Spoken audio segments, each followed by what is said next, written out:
Bonjour à tous, j'espère que vous allez bien et que vous passez de joyeuses fêtes de Pâques entourés de vos proches et avec beaucoup de chocolat. Aujourd'hui, je fais cette vidéo pour parler d'un mot de 4 lettres qui est la peur. Effectivement, en fait, c'est un mot que j'ai côtoyé régulièrement et que je côtoie tous les jours, mais que j'ai transformé par le mot challenge. Je veux dire, vous avez été nombreux à me demander, mais Eric, comment tu fais avancer tes projets, tes idées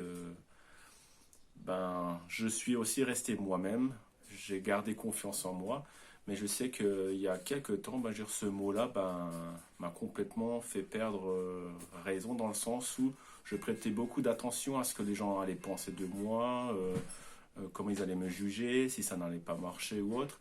Donc je me rends compte que j'ai eu beaucoup plus de frustration de ne pas avoir réalisé ce que je voulais faire que par le mot en soi. Donc pour moi aujourd'hui, je souhaitais, on va dire, vous partager cette vidéo pour continuer à garder confiance en vous, d'avancer, parce que ça fait encore plus mal de ne pas aller au fond des choses qu'on a envie de réaliser que de faire attention juste à un seul mot qui est la peur. Pour moi, en fait, je transforme ce mot-là en challenge. Tout ce que j'ai réalisé ces 3 dernières années, je peux vous le dire sincèrement que je n'y serais pas arrivé sans le fait d'avoir transformé ce mot peur en challenge et en ayant continué à croire en moi. Et j'y suis aussi arrivé, pourquoi? Parce que je me suis écouté et j'ai demandé de l'aide et des conseils aux autres. Et c'est aussi grâce à ça que je vous dis merci, toutes les personnes qui me suivent depuis de nombreuses années. Donc je les remercie de tout cœur. Et je vous invite aussi à faire très attention à comment juste le mot peur peut vous empêcher d'avancer à réaliser vos objectifs, vos rêves de tous les jours. Construire une maison, changer de travail, c'est pas le mot peur qui est le plus important, c'est l'action que vous allez mettre dans vos projets qui vous donnera les résultats, c'est pas la peur.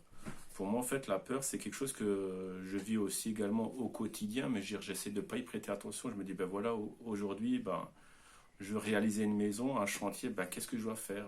Je dois m'entourer des bonnes personnes, des architectes, des artisans. Dans vos projets, en fait, c'est exactement pareil. Si vous voulez changer de travail, réfléchissez à quel travail vous voulez faire. Vous avez une passion, réfléchissez quelle passion vous intéresse le plus, comment vous souhaitez vous y prendre. Donc, il y a plein d'exemples. Je peux passer la journée à faire ça. Mais ce que je souhaitais vraiment vous partager, c'est, croyez-y à fond. N'écoutez pas les autres, écoutez-vous. Et vous serez d'autant plus étonné de voir jusqu'à où vous êtes capable d'arriver en enlevant juste ce mot peur. Et l'autre conseil que je vous donnerai aussi, je vous en donne deux, arrêtez d'écouter trop les informations et faites vraiment attention aux gens que vous vous entourez. Entourez-vous de personnes qui avancent, qui ont des projets, qui sont positifs et qui vous tirent vers le haut et non qui vous critiquent, qui vous jugent. Personnellement, toutes les personnes qui m'ont traité de fou, de taré ou autre, je les ai pas vus avancer, mais j'ai choisi de plus les côtoyer et je m'en porte pas plus mal.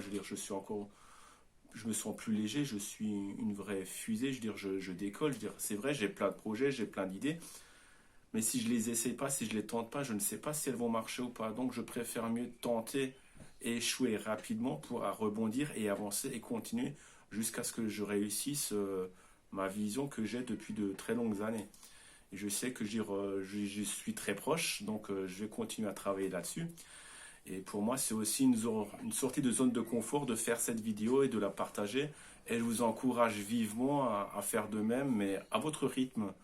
Pour moi, ce qui m'a été le plus bénéfique aussi, c'est de me lancer des challenges sur Facebook, faire des vidéos et de l'annoncer. Et ça m'oblige à les mettre en place, à les mettre en pratique. Et au fur et à mesure, je me sens beaucoup plus à l'aise à parler, de mettre en avant, de partager des choses. Et je m'aperçois toutes les pensées que j'avais au fond de moi, elles étaient infondées et que je ne vais pas y prêter attention. Donc voilà, je vous souhaite une bonne fin de soirée, encore de joyeuses fêtes de Pâques. Faites attention à ne pas manger trop de chocolat. Et si vous avez des sujets en particulier que vous souhaitez que j'aborde, c'est avec très grand plaisir. Écoutez, à très bientôt. Yes, yes, yes.